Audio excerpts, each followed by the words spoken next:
I need to show you something that absolutely blew my mind this week. The US stock market just had one of its worst performances compared to the rest of the world in over a decade. And here's the kicker: Canada crushed it. Let me get straight to the numbers, because they tell a story that nobody's talking about. While Wall Street was celebrating the S&P 500 hitting record highs in 2025, something unprecedented was happening. The US market gained 16%. Sounds great, right? But here's what they're not telling you. Canada's stock market up 29%, Mexico 25%, South Korea 80%. Wait, it gets worse for the US. Out of more than 60 major stock markets around the world, the S&P 500 ranked 41st. 41st. The United States, home of the world's largest economy, couldn't even crack the top 40 in market performance. Now, what I'm about to show you changes the whole picture. The MSCI All-Country World Index, that's basically every major stock market except the US combined, gained 29%. That's nearly double what the US did. This is only the third time in the last decade that American stocks have been this far behind the rest of the world. But that's not even the real story. The real story is why this is happening and what it means for the next few years. Because what we're seeing isn't just a bad year for US markets, it's a fundamental shift in how the world does business. Here's where it gets complicated. US political leaders keep talking about the stock market like it's proof that everything's working. Reports are coming in that administration officials are pointing to the Dow breaking 50,000 as evidence of economic success. But when you actually look at the data, the US is getting left behind by nearly every major economy on the planet. And then this happened. The US dollar, the world's reserve currency, the currency that's supposed to be the safest bet on Earth, dropped 9.4% in 2025. That's the worst year for the dollar since 2017. Officials are now confirming that international confidence in the dollar is eroding.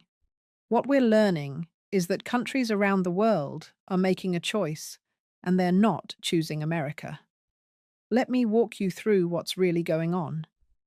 In early 2025, the administration implemented sweeping tariffs on imports from countries all over the world.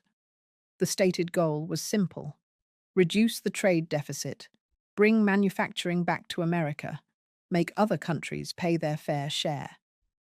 The theory was that these tariffs would force other nations to negotiate better deals and would create a trade surplus for the United States. But here's what nobody's talking about. The tariffs didn't work, not even close. The latest information shows that the US trade deficit for 2025 was $91.5 billion. In 2024, it was $93.5 billion. The deficit barely budged. We're talking about a difference of only 2%. After a full year of aggressive tariffs, trade wars, and economic pressure, the US trade balance is essentially unchanged. Now, wait, it gets worse. While the overall deficit stayed the same, what happened underneath tells us everything we need to know about the future of global trade. The deficit with China did drop down to $202 billion from $296 billion. On the surface, that looks like a win, right? Here's what kept me up last night. That trade didn't disappear, it just moved. Vietnam's trade surplus with the US exploded to $178 billion. That's up from $123 billion. Taiwan's surplus more than doubled to $147 billion. Thailand, Malaysia, and other Asian countries all saw massive increases in their trade surpluses with America. What does this tell us? Companies didn't bring production back to the US. They just moved it from China to other countries. The goods are still coming in. Americans are still paying the tariffs. But now the supply chains are longer, more complicated, and less efficient. And here's the part that should worry everyone. While all this was happening, something extraordinary occurred in Canada. For the first time since the trade war began, Canada posted a trade surplus. Let that sink in. While the US was hemorrhaging money and trade deficits, Canada's exports exceeded its imports. Documents reveal that Canadian exports to non-US markets jumped 17.2% in 2025. The share of Canadian exports going to the United States dropped from 76% to 72% in just 1 year. That might not sound like much, but in trade terms, that's a seismic shift. Sources are now confirming that Canada's diversification strategy is working. Exports to countries other than the US hit an all-time high in December 2025. And this isn't just about oil or raw materials. We're talking about manufactured goods, technology, services across the board. But here's where it gets really interesting. European markets are doing the exact same thing. The European Union is implementing what they're calling the Rearm Europe program. This is an €800 billion initiative. That's $928 billion to build up European defense manufacturing. And here's the kicker. American companies are largely excluded from the funding. Wait, there's more. The EU created something called the SAFE Fund, Security Action for Europe. It's a €150 billion program, and it explicitly bars US defense contractors from accessing the money. European officials are stating openly that they want to reduce dependence on American military hardware. Now, what I'm about to show you changes everything we thought we knew about European defense. Germany just announced it's increasing defense spending to 3.5% of GDP. That's massive. Poland is already spending 4.7%, the highest in NATO. All of this new money is going primarily to European manufacturers. The latest information shows that European defense spending hit $381 billion in 2025. That's up from $218 billion just 4 years ago. Defense budgets in Europe have nearly doubled, and American companies are being systematically cut out. This is the part that kept me researching late into the night. NATO just adopted a new target, 5% of GDP on defense by 2035. For context, that's trillions of dollars in new spending over the next decade. And Europe is making it crystal clear that they want this money going to European companies, not American ones. But that's not even the most significant development. What's happening in the stock markets tells us where investors think the future is headed. European markets absolutely crushed it in 2025. Greece, Poland, Czech Republic, Spain, they led the world in stock market gains. Germany's DAX hit fresh record highs. The UK's FTSE 100 had its best year since 2009, gaining 21% and crossing 10,000 points for the first time ever. Meanwhile, Asian markets are booming on AI demand. Taiwan Semiconductor, the company that makes the chips that power everything from your phone to AI systems, gained 46%. South Korean tech giants benefited from the memory chip boom, driving the Korean market up 80%. Here's what nobody's talking about. While US tech stocks grabbed headlines, international markets quietly became the better investment. The simple math tells you everything. If you put money into international stocks instead of the S&P 500 in 2025, you made nearly double the return. Now, here's where the story takes another turn. Reports are coming in that European governments are ditching US tech services over security concerns. France, Germany, and other major economies are moving to domestic or open-source alternatives for government systems. The official reason? Security fears. But sources are now saying that the real issue is reliability. European leaders are openly questioning whether they can count on the United States as a stable partner. Officials are now saying something that would have been unthinkable just a few years ago. Europe needs to be able to defend itself without American help. Not because they want to, because they're not sure America will be there. And this brings us back to trade, because what's happening in Europe mirrors what's happening everywhere else. Countries are diversifying. They're reducing dependence on the US. And the data proves it. The latest information shows that Europe's trade with countries other than the US is increasing rapidly. China's global trade surplus hit a record $1.2 trillion in 2025, even as trade with the US declined. Mexico's trade surplus with non-US partners is growing faster than ever. But here's what makes this different from past shifts in trade patterns. This isn't happening because the US economy is weak. It's happening because of policy decisions. When administration officials threaten allies, insult trading partners, and use tariffs as a weapon, countries respond, not with anger, with strategy. They quietly start making deals with other nations. They diversify their supply chains. They reduce exposure to American markets. And here's the scary part. Once those relationships are built, once those supply chains are established, they don't just reverse when policies change. This is structural. This is permanent.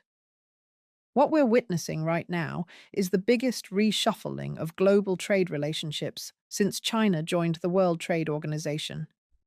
And most people have no idea it's happening. Let me show you exactly what I mean. In 2025, the US trade deficit with specific countries tells a story that should alarm everyone. The deficit with the European Union, $219 billion. With Vietnam, $178 billion. With Taiwan, $147 billion. Now, remember what I said about the stated goal of the tariffs? Reduce the trade deficit, force other countries to buy more American goods, create a surplus. Here's what actually happened. The opposite. Sources are now confirming that the tariff strategy backfired in almost every measurable way. Companies didn't bring manufacturing back to America. They just rerouted it through other countries to avoid the tariffs. Americans ended up paying higher prices, and the trade deficit stayed exactly where it was. But that's not even the main story. The main story is what happened to American economic influence around the world. Documents reveal that US economic policy in 2025 had one consistent theme: unpredictability. Tariffs announced with no warning. Trade deals threatened, then renegotiated, then threatened again. Allies treated like adversaries, international agreements abandoned. This created something that markets hate more than almost anything: uncertainty. And here's what happens when you create uncertainty. Capital moves, investment, flows to places that feel stable and predictable. Companies diversify away from risk. Countries hedge their bets. The data on this is absolutely stunning. Foreign direct investment into the United States didn't collapse, but it shifted. Investment that would have gone to American manufacturing went to Mexico instead. Technology investment that might have stayed in Silicon Valley went to Taiwan and South Korea. European companies that relied on American suppliers started looking for alternatives. Now, what I'm about to tell you is going to sound extreme, but the numbers back it up. The US is losing its status as the world's most reliable business partner, not because the economy is weak, because the policy environment is chaotic. Reports are coming in from business surveys showing that companies are factoring political risk into their US investment decisions in ways they never did before. That's not normal. That's not how people used to think about doing business in America. Here's where the defense industry comes in, and this is where it gets really concerning for US interests. American defense companies have dominated global arms sales for decades. If you wanted the best military technology, you bought American. That's changing. The latest information shows that European defense companies are winning contracts they would have lost to American firms just a few years ago. German company Rheinmetall is opening 16 new factories. They're producing artillery shells at a rate that will soon exceed all of American industry combined. Wait, there's more. European countries are developing their own advanced weapon systems. France is building its own fighter jets. Multiple countries are working on long-range missile systems. The UK is launching its own satellite reconnaissance network. All of this is specifically designed to reduce reliance on American technology. And here's the kicker. Once Europe develops these capabilities, they become competitors in the global arms market.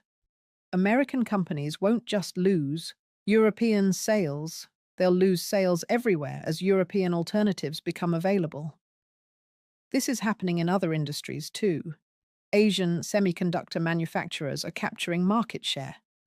European pharmaceutical companies are growing faster than American ones. Green energy technology is increasingly dominated by Chinese and European firms. Now, here's what really kept me digging into this. When you add it all up, the trade data, the investment flows, the currency movements, the stock market performance, it all points to one conclusion. The world is hedging against America. Think about what that means. For 75 years, the United States has been the anchor of the global economy. The dollar was the reserve currency everyone trusted. American markets were where you invested if you wanted safety and growth. American companies set the standards everyone else followed. That's not disappearing overnight, but it's eroding, slowly, steadily, measurably. Sources are now saying that central banks around the world are quietly diversifying their currency reserves. They're holding less dollars, more euros, more UN. It's not dramatic, but the trend is clear. And here's what makes this so dangerous for American economic power. The strength of the dollar isn't just about exchange rates. It's about the fact that oil is priced in dollars, that international trade is conducted in dollars, that countries hold dollars as reserves. This gives the US enormous economic leverage. It means American banks dominate international finance. It means the Federal Reserve's decisions affect the entire world. It means the US can use financial sanctions as a foreign policy tool. But that power only works if the world trusts the dollar, if the world trusts American institutions, if the world sees the US as stable and reliable. What we're seeing in the data suggests that trust is fraying, not broken, but fraying. Let me bring this all together, because what happens next matters more than what's already happened. Canada's stock market, outperforming the entire world, isn't just a statistical anomaly. It's investors looking at two countries, the US and Canada, and deciding that Canada has better prospects. That's a vote of confidence in the Canadian economy. It's also a vote of no confidence in American policy. Think about what investors are telling us. When someone buys a stock, they're betting on the future. They believe that company, that economy, that country is going to grow and prosper. When money flows out of US markets and into international markets, it's not because people hate America. It's because they think better opportunities exist elsewhere. The latest information shows that this trend is accelerating, not slowing down. International fund managers are overweighting positions in Europe, Asia, and emerging markets while reducing US exposure. That's the opposite of what we saw for most of the past 2 decades. Now, here's what really concerns me about where this is headed. Economic relationships, once broken, are incredibly hard to rebuild. Trust, once lost, takes years to regain. Supply chains, once diversified, don't just snap back because policies change. Let me give you a specific example. Canadian companies that spent 2025 building relationships with Asian buyers aren't going to abandon those relationships just because trade policy shifts. European defense manufacturers that invested billions in new factories aren't going to shut them down if the US becomes friendly again. Mexican factories that took over production from China aren't going to close just because tariffs get reduced. This is structural change. It's permanent. Documents reveal that countries are making long-term strategic decisions based on the assumption that the US will continue to be unpredictable. They're not waiting to see if things get better. They're planning for things to stay this way or get worse. And here's what that means in practical terms. 10 years from now, the US could have perfect trade policies. The dollar could strengthen, markets could stabilize, and the world might still be more diversified, more fragmented, less American-centric than it was in 2024. Because the genie doesn't go back in the bottle once countries build alternative systems, they keep them. Sources are now confirming that this is already visible in infrastructure investments. China is building ports, rail lines, and shipping routes that bypass American-controlled choke points. Europe is creating payment systems that work independently of American banks. Countries are signing trade agreements that explicitly exclude the US. This is the part that should terrify American policymakers if they're paying attention. The US isn't being pushed out. It's being routed around. Now, what I'm about to say is going to sound controversial, but bear with me. None of this was inevitable. The US could have maintained its position as the world's most trusted economic partner. The dollar could have remained unchallenged. American companies could have dominated global markets for decades more. What changed wasn't the fundamental strength of the American economy. What changed was the perception of American reliability. And here's the brutal truth. In a globalized economy, perception matters more than reality. If businesses believe they can't count on stable policy, they'll move.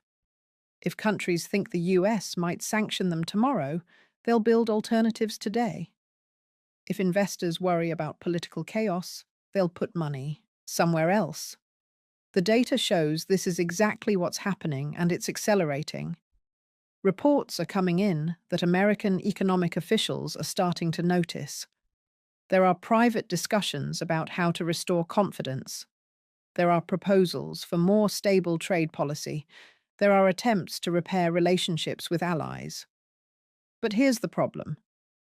Those discussions are happening quietly.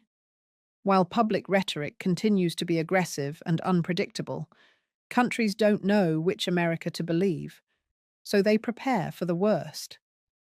Meanwhile, Canada is doing something really smart.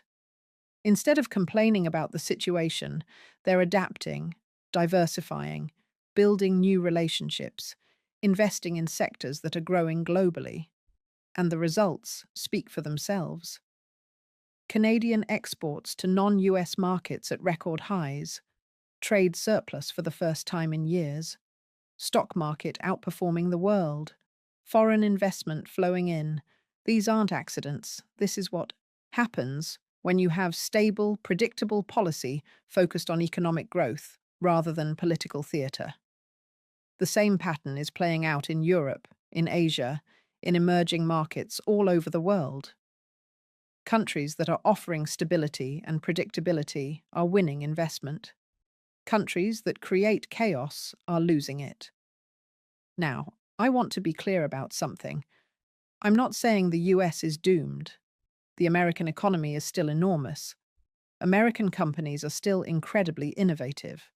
American markets are still deep and liquid.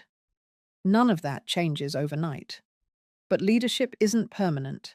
Advantages can be squandered. Trust can be lost. And right now, the data suggests that's exactly what's happening. The question isn't whether the US will remain a major economic power. Of course it will.